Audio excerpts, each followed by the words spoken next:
Hey guys, welcome to SDNX। मेरा नाम राहुल कुमार है और इस वीडियो में मैं चंद्रयान 2 मिशन के बारे में बात करूंगा। चंद्रयान 2 इसरो द्वारा भेजा गया चांद पर अब तक का दूसरा मिशन था। इससे पहले हमने चंद्रयान 1 को चांद पर भेजा है। यह इसरो का बहुत ही एम्बिशियस प्रोजेक्ट था जिसमें हम इस मिशन के जरिए चांद की धरती पर एक लैंडर की सॉफ्ट लैंडिंग कराना चाहते थे और एक रोवर को वहां के सरफेस पे ऑपरेट करना चाहते थे। हालांकि मिशन कुछ टेक्निकल प्रॉब्लम की वजह से फेल हो गया था, पर इस मिशन के जरिए हमने बहुत कुछ सीखा भी है। अब हम मिशन के हर एक पहलू के बारे में बात करेंगे और यह जानने की कोशिश करेंगे कि आखिर हम चांद पर क्यों जाना चाहते हैं। सबसे पहले हम इस मिशन के कुछ डिटेल्स जान लेते हैं। इस मिशन को इसरो द्वारा इंडिया के सतीश धवन स्पेस सेंटर से GSLV मार्क 2 के जरिए 22 जुलाई 2019 को लॉन्च किया गया था, जिसमें हमने चांद की तरफ एक चंद्रयान ऑर्बिटर, एक विक्रम लैंडर और एक प्रज्ञान रोवर को भेजा था। जिसमें ऑर्बिटर का काम चांद के चारों ओर चक्कर लगाना था और लैंडर और रोवर को चांद के सरफेस पर उतरना था। अगर यह मिशन सक्सेसफुल हो जाता तो हम चांद पर उतरने वाले विश्व के चौथे देश बन जाते हैं। और हालांकि हमसे पहले अमेरिका,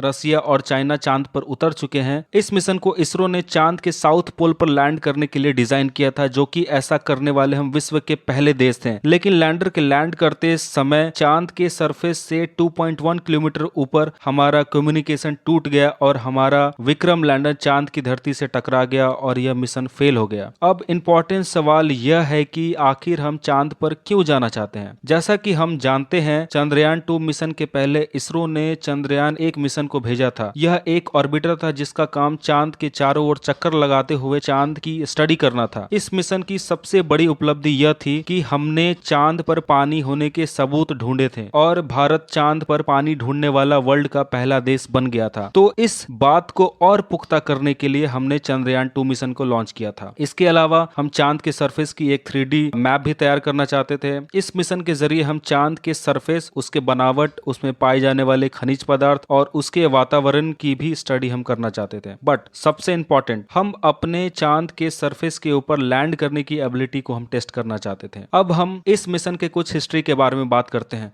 12 नवंबर 2007 को इंडिया के इसरो और रसिया की स्पेस एजेंसी रॉसकॉस्मोस के बीच एक अग्रीमेंट साइन होता है, जिसमें दोनों स्पेस एजेंसी चंद्रयान 1 मिशन के follow up mission Chandrayaan 2 mission पर काम करने वाले थे। इसमें ऑर्बिटर और रोवर की रिस्पॉन्सिबिलिटी इसरो की थी, जबकि लैंडर की रिस्पॉन्सिबिलिटी रॉसकॉस्मोस की थी। फिर पीएम डॉक्टर मनमोहन सिंह की लीडरशिप में इस मिशन को 18 सितंबर 2008 को इंडियन गवर्नमेंट द्वारा अप्रूव कर दिया गया। अगस्त 2009 तक इसरो ने स्पेसक्राफ्ट के डिजाइन को कंप्लीट कर दिया और फिर इसरो ने पेलोड्स को भी फाइनलाइज कर लिया। लेकिन अभी तक रॉसकॉस्मोस लैंडर को नहीं बना पाया था। रॉसकॉस्मोस की तरफ से होने वाले इस देरी की वजह से 2015 को इसरो ने यह डिसाइड किया कि वह इस मिशन को अपने बलबूते खुद लॉन्च करेगी। और फाइनली 14 जुलाई 2019 को इसरो चंद्रयान 2 को लॉन्च करने के लिए तैयार हो गई। पर कुछ टेक्निकल ग्लिच की वजह से इसरो को यह मिशन बीच में ही रोकना पड़ा और लगभग कुछ दिन बाद 22 जुलाई 2019 को इसे लॉन्च करना पड़ा। अब हम वीडियो के इस हिस्से में यह जानने की कोशिश करेंगे कि चंद्रयान 2 मिशन में कौन कौन से इक्विपमेंट और साइंटिफिक पेलोड भेजे गए थे,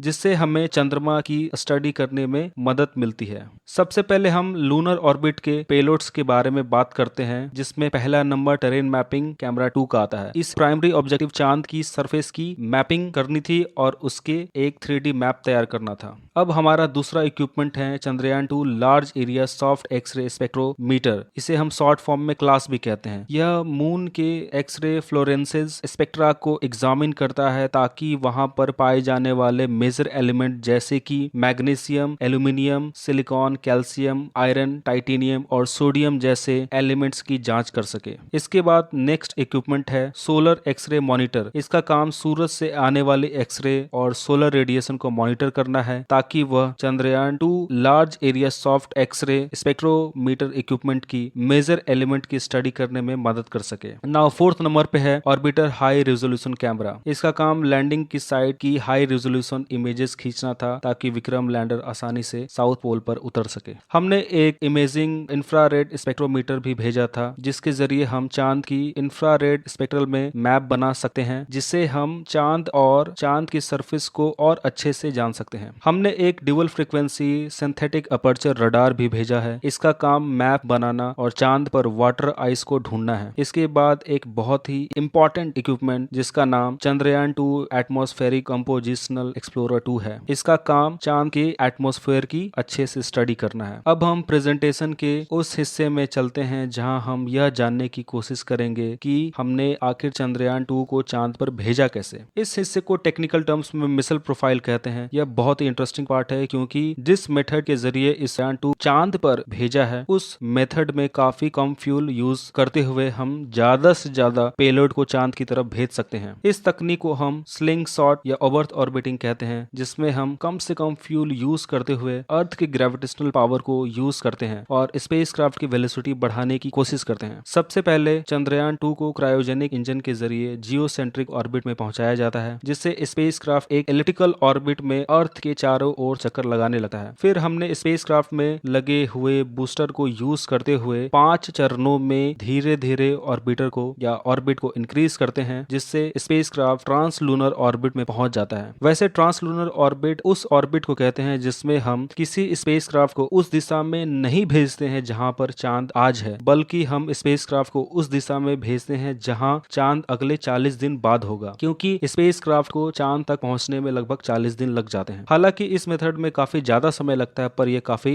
एफिशिएंट है। अब लगभग एक सफर तय करने के बाद आखिरकार हमारा चंद्रयान 2 चंद्रमा के पास पहुंच गया और फिर हमने स्पेसक्राफ्ट को उल्टी दिशा में मोड़कर उसके स्पीड को कम किया, जिससे स्पेसक्राफ्ट चांद के ऑर्बिट में पहुंच जाए और चांद के चारों ओर चक्कर लगाने लगे। इसके बाद हमने विक्रम लैंडर को चंद्रयान 2 के ऑर्बिटर से अलग किया और ऑर्बिटर को चांद के चक्कर लगाते रहने और अलग हुए लैंडर को चांद की धरती पर लैंड करने के कमांड दिए। लैंडर को चांद के साउथ पोल पर उतरना था, उससे पानी होने के पुख्ता सबूत भी ढूंढने थे। और जैसा कि हमें पता है, लैंडर के चांद पर उतरते समय इसरो का लैंडर से कम्युनिकेशन टूट गया और यह मिशन फेल हो गया। हालांकि ऑर्बिटर अभी भी चंद्रमा के चारों ओर चक्कर लगा रहा है और वहां से चांद की इंफॉर्मेशन वापस धरती पर भेज रहा है। वैसे हम जल्द ही चांद पर इसरो का 3rd लूनर मिशन चंद्रयान 3 को भी लॉन्च करेंगे और एक बार फिर चांद पर उतरने की कोशिश करेंगे। अगर आपको मेरी यह कोशिश अच्छी लगी तो इस वीडियो को लाइक करें और मेरे चैनल को सब्सक्राइब करें। और अगर आपको चंद्रयान 2 मिशन कैसे फेल हुआ, इसे और डिटेल में जानना है तो प्लीज कमेंट करें। मैं इस पे जल्द से जल्द वीडियो बनाऊंगा। मिलते हैं अगले वीडियो में। Thank you so much. Bye.